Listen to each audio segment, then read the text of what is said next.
പത്തനംതിട്ട മാലക്കരയിൽ ജില്ലാ റൈഫിൾ ക്ലബിന്റെ മതിൽ ഇടിഞ്ഞു വീണ് 2 പേർ മരിച്ചു. ഇതര സംസ്ഥാന തൊഴിലാളികളായ ഗുഡുകുമാർ, രക്തൻ മണ്ഡൽ എന്നിവരാണ് മരിച്ചത്. നിർമ്മാണ പ്രവർത്തനങ്ങൾ നടക്കുന്നതിനിടയിൽ മതിലിനിടയിലൂടെ മണ്ണ് ഊർന്നു വീണാണ് അപകടമുണ്ടായത് എന്നാണ് നിഗമനം. ആരോഗ്യമന്ത്രി വീണ ജോർജ്, ആന്റോ ആന്റണി MP എന്നിവർ സ്ഥലത്തെത്തി. കരാർ ജോലിക്കെത്തിയ 2 ഇതര സംസ്ഥാന തൊഴിലാളികളാണ് മരിച്ചത്. ഇന്ന് ഉച്ചയ്ക്ക് 2 മണിയോടെയാണ് അപകടം നടന്നത്. ബീഹാർ സ്വദേശികളായ രത്തൻ മാണ്ടൽ, ഗുഡുകുമാർ എന്നിവരാണ് മരിച്ചത്. അപകടത്തിൽ നിന്നും മറ്റൊരു തൊഴിലാളി അത്ഭുതകരമായി രക്ഷപ്പെട്ടു. ഈസ്റ്റ് ചമ്പാരൻ സ്വദേശിയായ വിജയദാസാണ് നിസാര പരിക്കുകളോടെ രക്ഷപ്പെട്ടത്. സമീപത്ത് JCB ഉപയോഗിച്ച് മണ്ണു നീക്കുന്ന ജോലിയും ഇവിടെ നടന്നിരുന്നു. ഇതിനിടെ പ്രകമ്പനത്തെ തുടർന്ന് മതിലിടിഞ്ഞ് തൊഴിലാളികളുടെ ദേഹത്തേക്ക് വീഴുകയായിരുന്നു. മൃതദേഹങ്ങൾ കോഴഞ്ചേരിയിലുള്ള ജില്ലാ ആശുപത്രി മോർച്ചറിയിലേക്ക് മാറ്റി.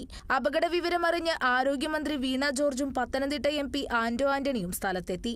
അപകട സ്ഥലത്ത് ആറന്മുള പോലീസ് പരിശോധന നടത്തി. Kerala vision news, Pathanamthitta.